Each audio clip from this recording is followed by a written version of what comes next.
We're joined by a man that some have called the wisest man on Wall Street, Larry Fink, chairman and CEO of BlackRock, the world's largest money manager, where he helps oversee about $3.5 trillion in assets.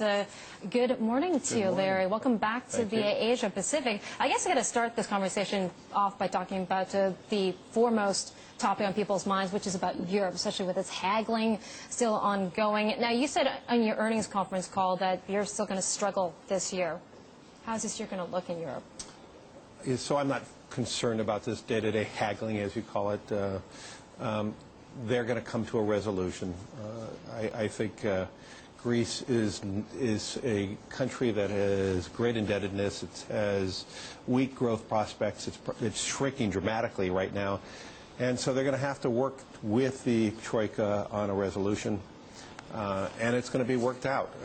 It is not in anyone's interest to have it blow up at this time, and so I'm pretty much of a pragmatist. We're involved representing the Central Bank of Greece in evaluating some of the assets, so I have to be a little more cautious about what I say, but from a perspective that this must be worked out, it will be worked out, and the market is too focused on this noise, and it needs to overcome it.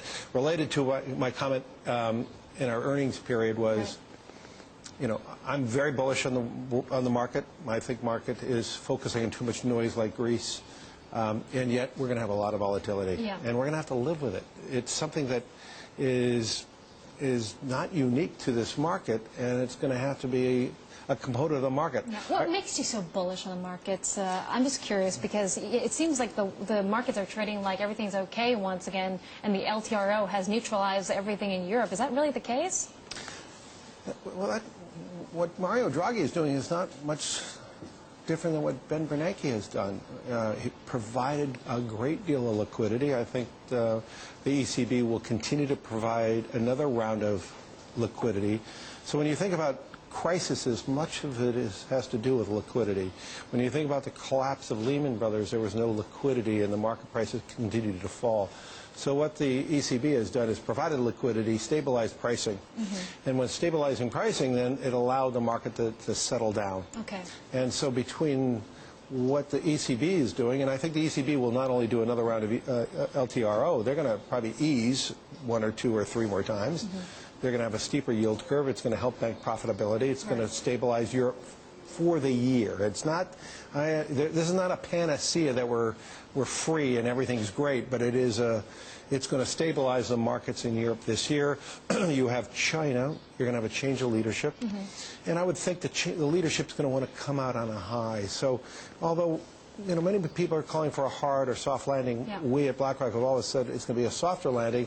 My personal view is going to be less soft. It's going to be a little better. So if people think it's going to be a 7% GDP by the end of the year, I think it's going to be closer to 9 as the administration tries to elevate the economy. Larry, we'll talk more in detail about China later on. But, okay, so you advise a lot of institutions in Europe. What about the fact that we haven't gotten these euro area bonds, which some say is the ultimate solution to all of this? Do you think the ECB is moving closer to that in your view? No. No. No, they're not allowed. That's not part of their charter. Their charter is monetary policy, and to issue a European bond, that would require a change in charter. I think the ECB has plenty of ammunition, a lot of tools in their toolbox. As I said, another round of liquidity, lowering interest rates, and if there's a great need to do more, then I think the ECB will review it. But I don't see any need for it yet. We have the ESFF, which can be levered, and that's another pool of money. So I actually think the ammunition of the governments of Europe are sufficient at this time to stabilize Europe. Okay, so it sounds like you're kind of confident on Europe, at least for this year. Larry, let's move on and talk about the U.S. because we also had, of course, the Fed Chairman Ben Bernanke testifying in front of the Senate Banking Committee. And take a listen to what he says about the labor market still in the U.S. By about 160,000 jobs per month in 2011. Not counting, of course, the first month of this year. The unemployment rate fell by about 1 percentage point, and new claims for unemployment insurance declined somewhat. Nevertheless, as shown by indicators like the rate of unemployment and the ratio of employment to population, we still have a long way to go before the labor market can be said to be operating normally. So Bernanke saying that we have a long way to go in the labor market still, but what does that mean for the recovery? Take another listen to what he had to say. While conditions have certainly improved over this period, the pace of the recovery has been frustratingly slow, particularly from the perspective of the millions of workers who remain unemployed or underemployed. Moreover, the sluggish expansion has left the economy vulnerable to shocks. Okay, so there you heard Ben Bernanke, Larry, he was basically testifying, saying that you shouldn't, I guess, say that everything's all right in the U.S. as well, because the labor market, he says, is still ailing along. It's still not normal in his view, because you still have a lot of long-term unemployed, and therefore we still have the recovery being frustratingly slow. Do you agree with that sentiment? Oh, sure. I mean, we have a lot of trends that are really slowing down labor growth. These trends are not going to be just a U.S. phenomenon in the future. They're going to be an Asian phenomenon, too. So, we have long-term trends of productivity gains. So we're creating better machinery to speed up manufacturing. We're creating machinery to actually eliminate jobs. We are trying to compete in a global landscape, and so we have to be more efficient. We talk about efficiency, and efficiency means less cost, and a lot of the less cost is labor. And so as we become more productive for every unit of manufacturing, it just requires less labor. We create new technologies like Facebook that transforms the society but doesn't employ as many people. So you have all these competing issues that really doesn't stimulate jobs as one would have historically thought of. At the same time, in the United States specifically, we still have a 2-year backlog of excess housing. It used to be 6 years. So from the perspective of where we were, housing is really improving. But for the perspective of job growth and more construction workers, that's about 1 year to 2 years away. So you have all these trends that are really inhibiting job growth. On the other hand, corporations are in great shape. They're sitting with pools of cash.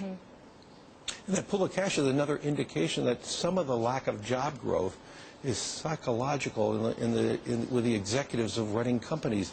They're just not certain about the future. They're not certain about Greece or all these other things. And so they're not as aggressive as they might have been in terms of building new factories or hiring more people. So you have a confluence of all these things, productivity. You have the confluence of not as high a confidence as you would like to think.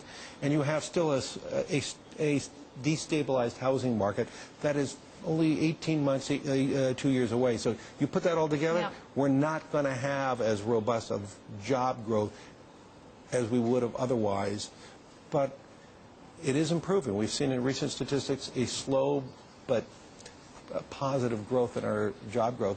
That's going to continue. Larry, we were talking about, I guess, the elements in the markets, but if someone were to come up to you here in the Asia Pacific and said, how do I invest my savings, what would you advise them to do? I've been pretty consistent on this, and I started this off probably in August last year, the 100% in equities. That's so interesting because you revolutionized bonds, and now you're saying go equities. I think that, Chairman Bernanke is telling you, I'm going to keep bonds down so low. You can't make a return that's going to meet your needs owning bonds. So it's not that bonds are bad. Bonds are priced so high that the return on bonds are just so minimal. And I don't have a view that the world's going to fall apart. And so you need to take on more risk. You need to overcome all this noise. And there are great values in equities. Equities are at a 20, 30-year low in valuation. And when you look at dividend returns on equities versus bond yields, to me, it's a pretty easy decision to be heavily in equities. Yeah, well, we have this BlackRock investment report for 2012 saying living divergently. What does that mean for the Asia Pacific? We're just going to have cross-current trends that we're all going to have to try to understand, and we have more risks than we've ever had before. We have a change of leadership in Asia. We have a change of leadership in the U.S. We have a change of leadership in Germany and France. Those are big changes, and they could change the direction. So these could be divergent directions. You have some parts of the world that are doing quite well. Some parts are struggling. And so, you have these cross currents that are very, very different. And then on top of that, I think you're going to see here in Asia, and you're seeing in Europe, and you're seeing it even in Hong Kong, you're seeing a lot more social protest. How is that going to intersect with how we think about the future. And so, you know, you're seeing one great divergence is you have a great sector, a great section of the economy doing well and other parts doing poorly. You have some people who are doing exceedingly well and many people are being left behind. Right. This is a global problem. This is the divergence that we talk about and how you have to think about, you know, investing. Yeah, and they're saying in divergence, they like equities, investment grade, and high yield bonds as well, including metals such as gold. Yeah, well, you know, high yield is a good proxy for stocks. Right. You're getting a higher yield. We like corporations, and that's another reason why we like high yield.